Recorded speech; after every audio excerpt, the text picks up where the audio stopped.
Yes, good afternoon, sirs. Time for today's current affairs videos, 30th September 2025. So let's look at what are the topics we are going to cover today. First topic, the Wassenaar arrangement, very important. Next, industrial output growth slows to 4% in August. Second important topic, sports is the powerful unifying force, it must not be a privilege of few. Supreme Court order, therefore it is very important. Next, Moody's affirms Baa3 ratings they have given bad, so that is another thing. Envoys raise Russia question amid deepening India-EU ties. So all major topics for today we are going to cover. So let's look at the first topic for today. The Wassenaar arrangement, need to reform export control regimes. So Wassenaar arrangement is a very beautiful arrangement which has been done. So on this arrangement we have to know what are the important facts of it. More than the storyline, the facts are very important. So let's look at it. Prelims ki, mains ki chala important today. Historical background first చూద్దాం. 1996 Vienna Austriaలో COCOM అంటే coordinating committee or for mutual export controls of the cold war. So that is the meaning of it. అది అప్పుడు establish చేయడం జరిగింది 1996లో. దీనివల్ల ఏమవుతుందంటే ఈ convention arms and dual use technologies ఏవైతే ఉన్నాయో అవి స్ప్రెడ్ కాకుండా కాపాడతాయి. So prevent the proliferation. So proliferation జరగకుండా ఈ అగ్రిమెంట్ కాపాడుతుందన్నమాట బేసికల్గా. సో ఇది హైలైట్ పాయింట్ అనమాట బేసికల్గా. ప్రివెన్షన్ ఆఫ్ ఆర్మ్స్ ప్రాలిఫరేషన్ జరగకుండా కాపాడుతుంది. సో ఇండియా 2017లో జాయిన్ అయింది. సో దానివల్ల ఈ స్కోమెట్ ఫ్రేమ్వర్క్లో మనకి పనికొస్తుంది అన్నమాట బేసికల్గా. సో దిస్ యాక్చువల్గా what does it signify, what is importance of it is India's transition from a sanctioned state, అంటే ఎవరైతే అడ్డంకాలు పెట్టారో అక్కడి నుంచి పోఖ్రాన్ తర్వాత అది ఒక ఎక్స్పోర్ట్ ఓరియంటెడ్ పార్ట్నర్ కింద తయారైంది. That is the best point of this whole ఇది మాట. సో దీనివల్ల ఏమవుతుందంటే enhances India's non proliferation credibility and strengthens for nuclear supplier status and NSG గ్రూపులో మనకి మెంబర్షిప్ దొరకడం అనేది మనకి ఒకలాంటి పవర్ఫుల్ వెపన్ మాట ఫర్ దిస్. సో అందుకే ఈ వాసెనార్ అగ్రిమెంట్ అనేది చాలా important. So that is the first point. So కోకామ్ ఇది గుర్తుపెట్టుకోవాలి, మన ప్రిలిమ్స్కి చాలా ఇంపార్టెంట్. ప్రాలిఫరేషన్ కాకుండా కాపాడుతుంది. సో శాంక్షన్ స్టేట్ నుంచి export oriented state it becomes a very good partner and NSG మెంబర్షిప్కి చాలా మంచిది. సో అన్ని విధాలుగా మనకు చాలా పనికొస్తుంది.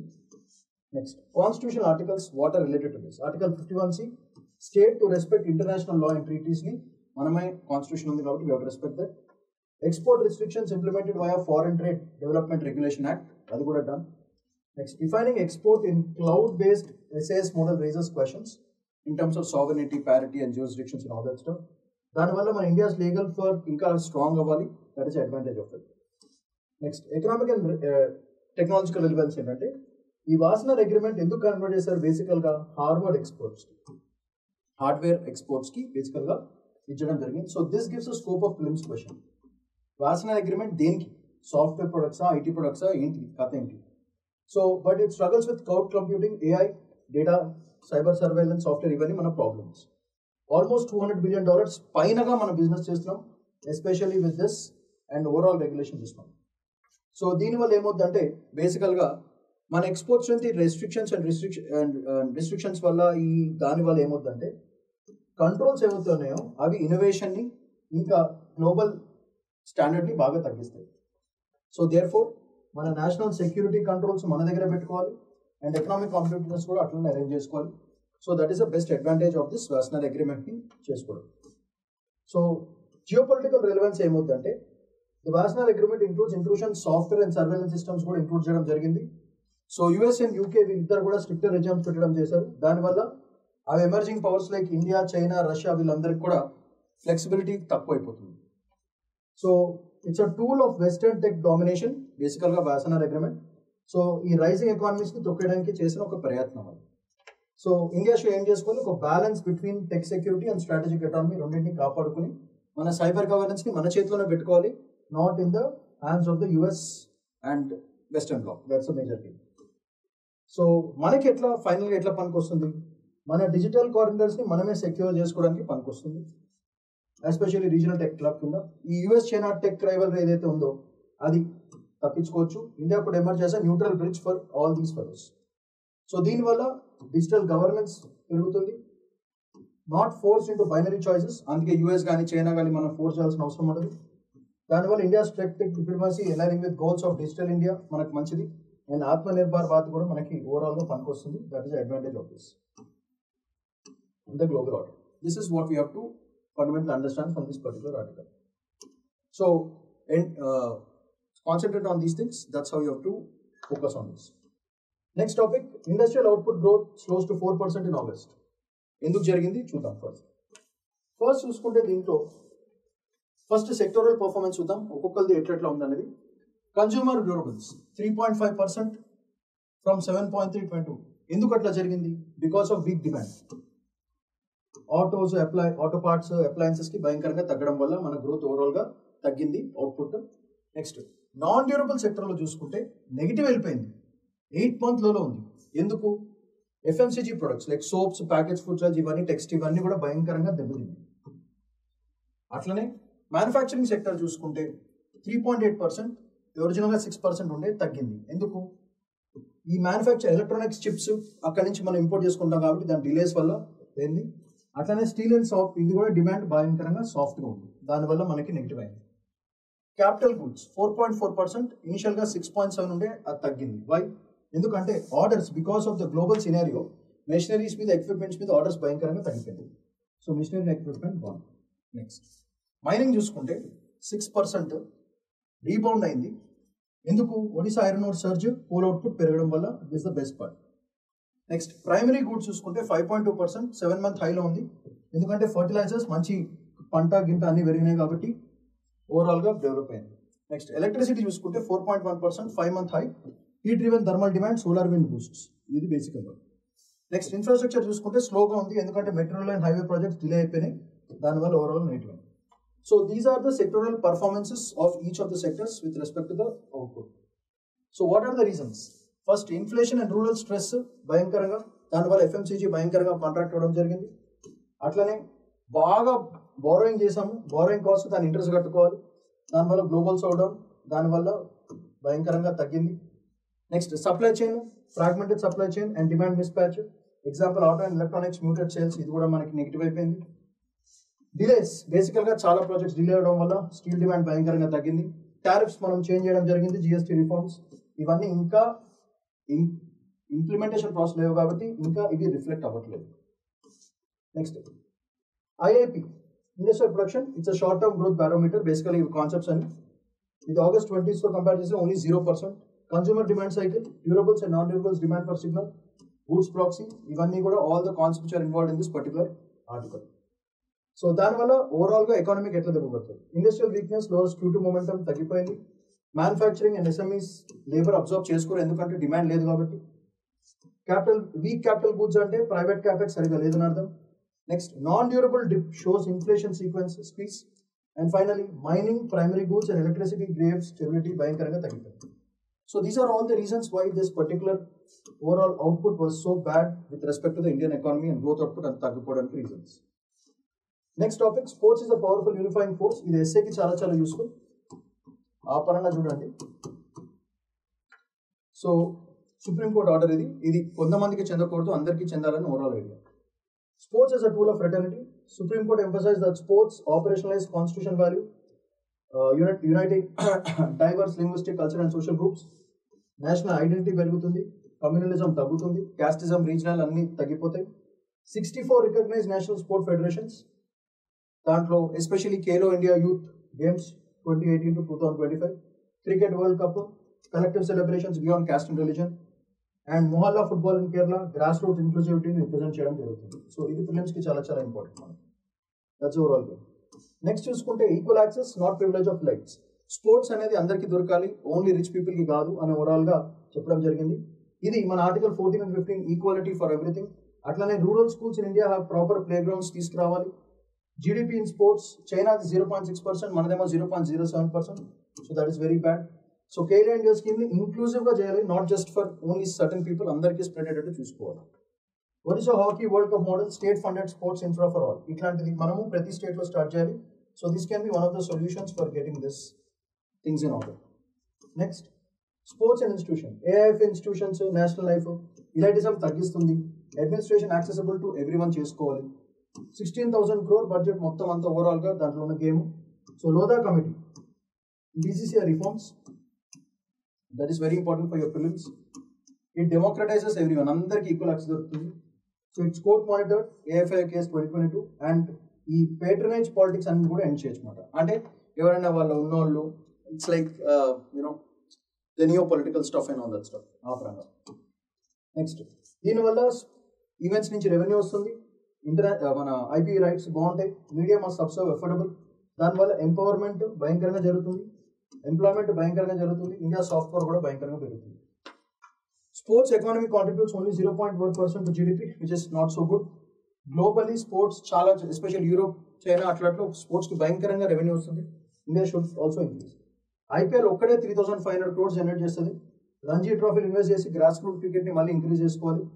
Paris 2024 Olympics model surplus investment community sports, ఏవైతే ఎక్స్ట్రా ఉన్నాయో అవన్నీ తీసుకుపోయి స్పోర్ట్స్ కోటాలో పెట్టేశారు, దానివల్ల స్పోర్ట్స్ ఎంకరేజ్మెంట్ గా ఉంటుంది.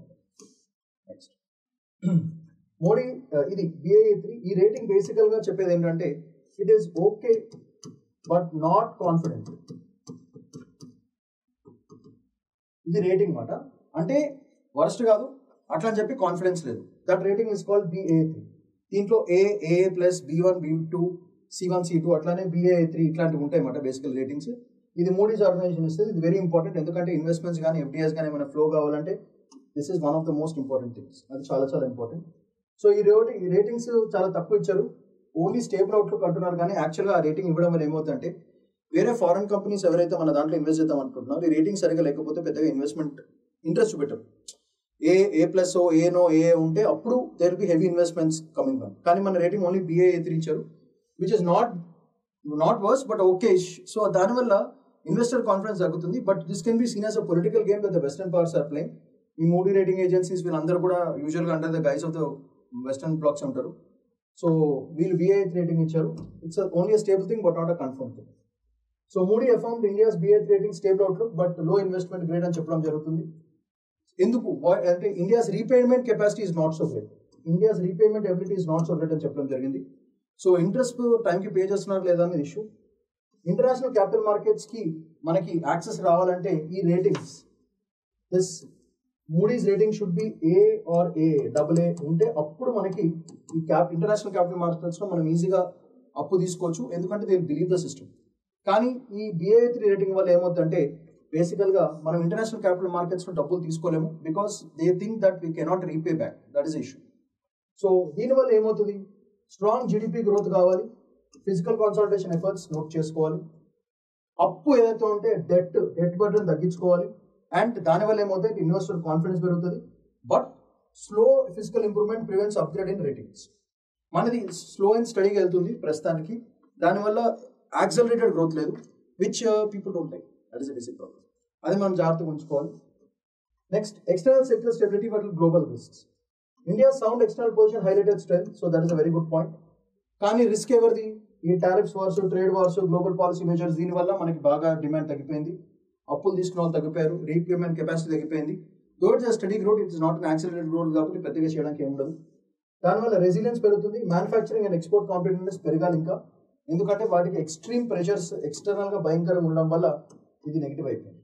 నెక్స్ట్, దీనివల్ల ఫిజికల్ వీక్నెస్, ఈ ఎక్స్టర్నల్ సెక్టర్ ఇన్స్టెబిలిటీ వల్ల ఏమవుతుంది, it leads to physical weakness and debt burden. India's long standing physical deficit and high debt to GDP ratio remains the structural weakness. This is the major reason why this is very very important. ఈ debt to GDP, మనకున్న అప్పు మనకు వచ్చే income, అంటే plus versus minus. So the ratio of plus is to minus భయంకరంగా నెగిటివ్గా ఉండడం వల్ల ప్రాబ్లం అవుతుంది.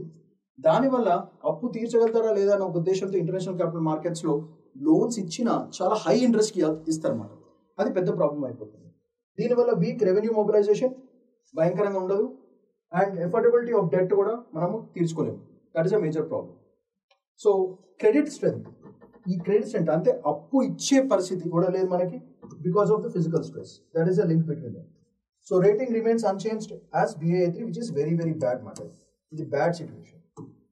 దీనివల్ల మనకి ఇంటర్నేషనల్ మార్కెట్స్లో పెద్దగా ఇండియన్ మార్కెట్స్, ఇండియన్ కంపెనీస్ కూడా ఇన్వెస్ట్మెంట్స్ చాలా తక్కువ అయిపోతే దానివల్ల చాలా పెద్ద ప్రాబ్లం అవుతుంది. Next, envoy's race Russia question and deepening India-EU ties. What is major reason for it? First, Russia and EU strategic autonomy. India maintains multiple power blocks, అన్నిటితో balance maintain చేస్తున్న ప్రస్తుతానికి. EU వాళ్ళు ఆబ్వియస్ గా ఈ జపర్ 2025 లో మనం participate చేసాం. దీని మీద ఒక బ్యూటిఫుల్ వీడియో చేసాం, చెక్ చేయండి.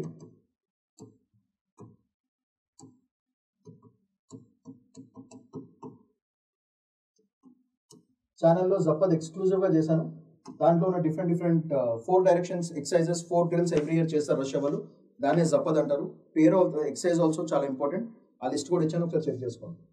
సో ఈ Russian oil imports clash with you expectations. దానివల్ల ఏమవుతుందంటే ఈ ఇండియా యూ టైస్ కొంచెం దెబ్బతినే ఛాన్స్ ఉంది. బేసికల్గా వీళ్ళు ఏడుస్తున్నారు, రష్యా వాళ్ళతో మనం ఫ్రెండ్షిప్ చేస్తున్నాం. EU కన్సర్న్స్ ఏంటంటే యూక్రెయిన్ ఒక ఇష్యూ, యూరోప్ వల్ల యూరోప్కి పెద్దగా ఫ్రెండ్ కాదు, ఎనిమిలాగా బిహేవ్ చేస్తుంది. ఈ drone incursions into EU air space is the biggest problem that they seen. దీనివల్ల సెక్యూరిటీ డైలమా వాళ్ళకి ఏం చేస్తారో తెలియదు. So EU sees India's proximity Russia, వీళ్ళు EUకి దూరం అయిపోతున్నారని EU బాధ. దానివల్ల ఇండియా మీద ట్రస్ట్ ఫ్యాక్టర్ ఏమైతే ఉందో అది కొంచెం తగ్గచ్చు. దానివల్ల మన స్ట్రాటజిక్ పార్ట్నర్షిప్ కొంచెం దెబ్బతినొచ్చు. Next, defence and counter. NATO members like US, Turkey, Hungary observed Zapad 2025 making EU criticism consistent. Europe continues Russia's energy imports, weakening their moral high ground. EU ఏం చేస్తుంది? మాటలు అంటుంది కానీ రష్యా నుంచి ఆయిల్ అయితే import చేసుకుని, జస్ట్ లైక్ ఇండియా. సో అందుకే US, UK వీళ్ళు మిగతా వాళ్ళందరూ నువ్వు ఉట్టి మాటలే మాట్లాడుతున్నావు బాబు, కానీ నువ్వు కూడా రష్యా నుంచి ఆయిల్స్ ఇంపోర్ట్ చేసుకుంటున్నావు, నువ్వు కథలు అడగడం చెప్పడం జరుగుతుంది. So diplomatic reciprocity. So India అప్పుడు ఏమంది? India highlights western double standards. నువ్వు ఇక్కడ బ్యాడ్ అని నువ్వే అదే పని చేస్తున్నావు, so it's double standard thing అని ఓవరాల్ చెప్పడం జరిగింది. దానివల్ల India's position of non element appears very good overall. Next, special features ఏంటంటే first time EU explicitly link Russia policy with India EU growth. That is a major point. German envoys stress that India must understand Russia engagement is equal to EU discomfort అని German వాళ్ళు ఏడ్చారు. Next, strategic convergence versus strategic autonomy. ఇది so మనకేమో strategical important, అట్లనే ఇద్దరు కలవాలి, తప్పదు మనకి, ఎందుకంటే మన డిమాండ్ మనకుంది, డొమెస్టిక్ డిమాండ్. సో దీనివల్ల pressure to balance energy security with Russia and tech grade security EUతో ప్రాబ్లమ్ అయింది. సో సక్సెస్ఫుల్ FTA అగ్రిమెంట్ ఒకటి చేసుకుంటే it will be a big milestone between India and EU ties కి. దాన్ని మంచిగా Russia ఫ్యాక్టర్ని పెట్టుకుని మేనేజ్ చేసుకోవచ్చు. This is another way to do this things. So these are all the topics for today.